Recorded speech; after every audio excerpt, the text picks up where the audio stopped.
Hey guys, this is Chris, the lower slower board gamer, and we are bringing you this week's installment of my top 50 board games of all time as I learn how to click the right button. And this week we're doing 30 through 21.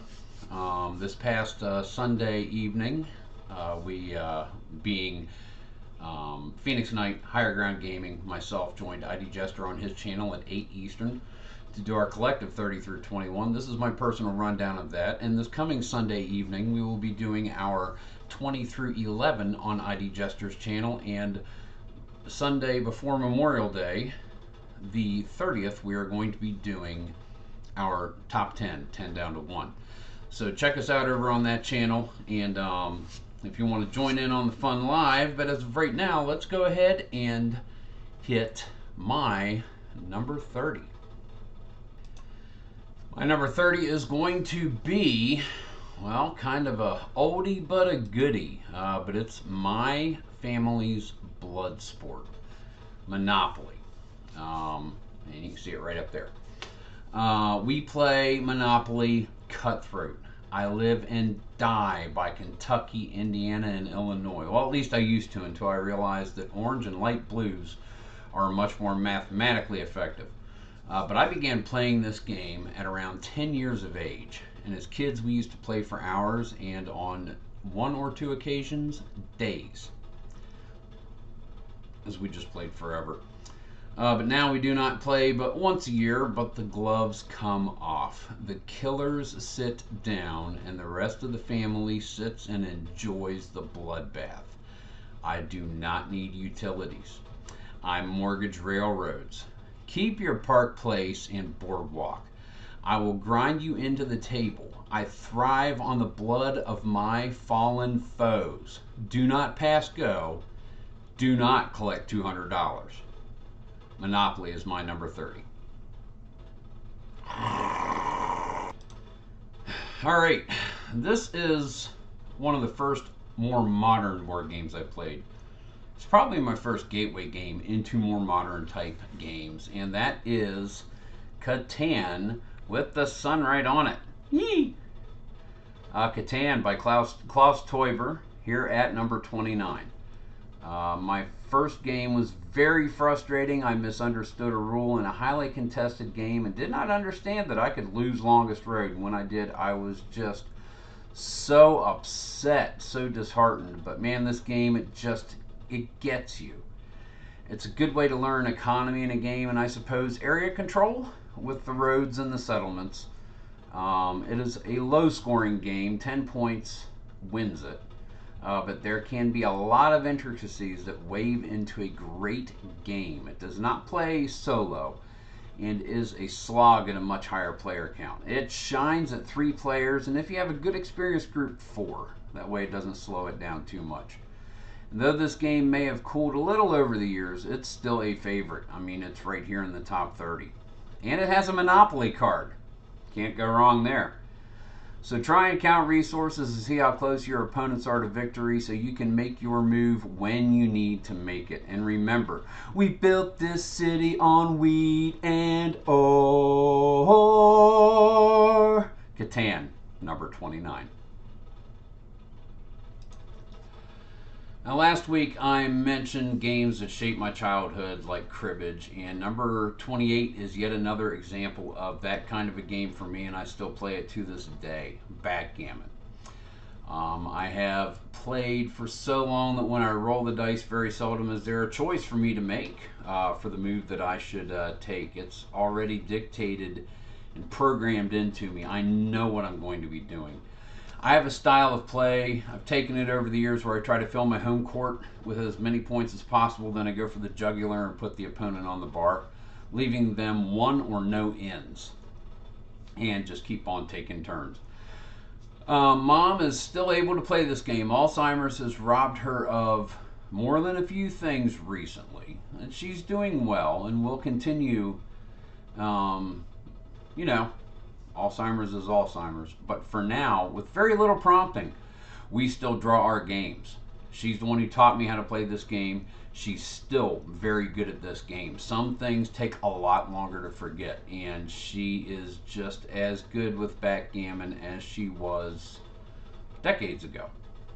I mean, every time I go over and we play, I mean, she is an opponent. It's not just biding time with mom. I'm playing backgammon with a good backgammon player, and is the one thing she remembers and she's still very good at. So we play games on the regular, and that's why this classic is my number 29, 28, because I put the wrong number in there again. Jeez, 8, 28, backgammon. Well, I've mentioned this before, but I was introduced to this series of games, as well as a few others on this list. But this one game in particular is number 27 on my list. But I was introduced to this series of games from episodes of Geek and Sundry's Tabletop with Will Wheaton back around 2012 to 2015. And in this game, well, the game I watched was on the channel was Forbidden Desert. But it's the whole series of games that we're going to put in here together. My game, number 27 on this list, is Forbidden Island. It's by Game Right Games. In this game, you're a bunch of treasure hunters who have flown into this island, and you need to round up all the relics before time runs out. And time runs out when the island sinks out from beneath you. The tension really ramps up near the end, and it is always a close call. Are you able to get that thing where you can move somebody automatically over to the landing pad, or has that last relic you can't quite get to sunken beneath the sea and you've lost the game? I have only played this one solo, taking on 3 characters at once, but it's not a hard game, nor is it a long game. Part of the series I've played Forbidden Desert with Ron, and the way the map changes in both of these games is very different, but definitely inspired. It really just adds that one thing that throws a simple game kind of over the top for me. So a wonderful series of games, of Forbidden series. Forbidden Island is my favorite of the series, and it is right here at my number 27. In keeping with the I Saw It on Tabletop with Will Wheaton theme intact, this one, well, owlbears. There has been an owlbear incident. Civil unrest is blamed on the recent owlbear incident. Any game that can have you saying these words has to be worth a try, and Lords of Waterdeep is most certainly that. Set in the Dungeon and Dragons city of Waterdeep, you place your workers and try to get adventurers and money while competing for quests and scoring the most points. And this is a fun game. And a big reason why this is way up on my list, my son loves to play this game and he's good at it. Whenever I can peel him away from his Xbox or a Switch, we have some go-tos that he's been willing to learn, and a couple that he's really gotten good at. And this is one which he's learned to excel at.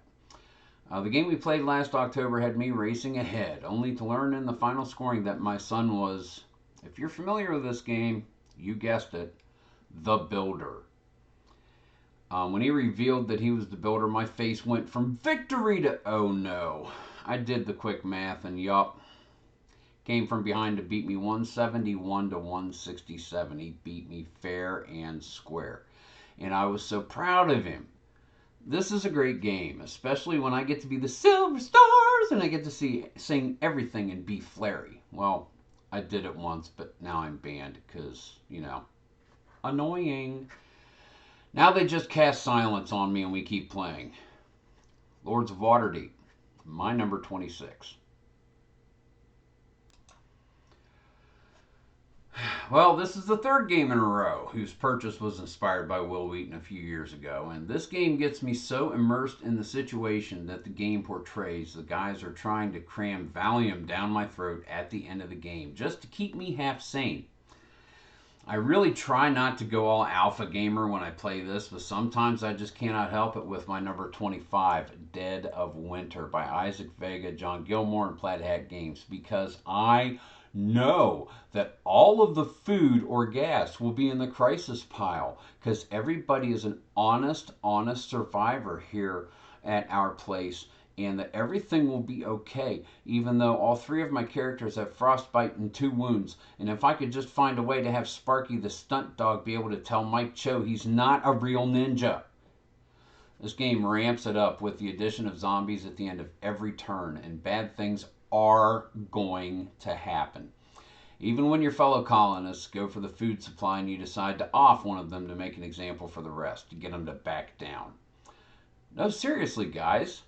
Colony morale will never be a problem. My number 25, Dead of Winter. Now, I've watched IDJester play a lot of games over the years, and I was fortunate enough when I saw this one and it piqued my interest. I was able to find a cheap copy of this one that Alex from Board Game Co. was selling to Culla's collection at the time. And this game is Nations, by the Rosens, the Hackinsons, and Lautapeli in Finland, which is why I butchered it. Like trying to say hockey names. But in this civilization building style game, you start as an ancient power and you try to get resources so that you can increase your leader, your income, and also build monuments through 4 different ages. There are different levels of play depending on either your experience or the level of difficulty you wish to engage. And it plays very well solo. The AI acts in a way that blocks different things you may wish to do on your turn and can force a war on your nation, so that you need to keep your military strength up if you can. So, create the phalanx, write the Bible, fight the Battle of Saratoga, and create the Ford Motor Company as you can, and see if you can be the most prolific of all. Nations, number 24. Okay. Well, I like lighter games. I really do. I like being able to sit down, throw a game on the table, get it up and running, play it quickly, maybe 2 or 3 times in a row. You know, I enjoy doing that. And I love puzzly, thinky games. I like engaging my thinker thingy. And I love pretty games, games that are beautiful to look at. And my number 23, Cascadia, lines right up with all of that, by AEG Games and designed by Beth Sobel. Cascadia is a straightforward game. You choose a habitat or wildlife tile in combination, habitat and wildlife tile in combination, and you play them. You score by having certain arrangements of where your wildlife is living, and also by having long and inclusive habitat patterns with more of that type adjacent to each other. And you can spend other resources to draw different combinations of tiles so you can get that river just long enough, or, well, bears. Bears are good and score lots of points if you can swing it. But the game is very nice to look at. Does not take up an awful lot of space or time for setup or breakdown. The board game is just right. Bears. Really. My number 23, Cascadia.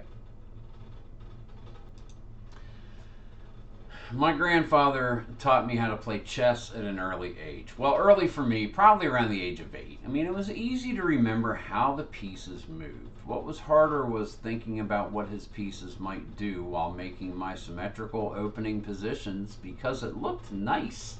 And then he would clean the board with my king. Then I went away to school for a semester in my late teens, and I found a new person with which to play chess, and I could not beat him either. But he was the Pennsylvania State High School chess champ for 3 years running. You're going to learn a thing or two. Following Christmas holiday, I beat my grandfather 6 straight games. I'd never beaten him before. And you see, I learned things from one person that I could not learn from another, and this continues. Through each new person I play, I see something else that had not occurred to me before. If I had to guess, I'd say my ELO is around 1100 or so. But I could destroy someone in the first game I play against them and just blunder myself out of the next one. But that does not take away my enjoyment of this tactical, timeless classic. I love playing chess whenever possible. When we're getting ready to run Dungeons and Dragons on a Saturday afternoon, if there's time before everybody shows up, our forever DM, loves playing a game of chess because it gets his mind in the space where it needs to be in order to really slam out the game. There are so many reasons and times and places to play this game, but it's always going to be on my list. I've always liked it that much. My number 22, chess. And now, the final one for this section. Just one sports game in this portion of the list, and this is it. When I started selling auto parts back in 1992, I wanted to fit in with the old dogs, both in the store and also in the shops. And one way to do this was, no matter how country it might seem, better start following NASCAR. That's right.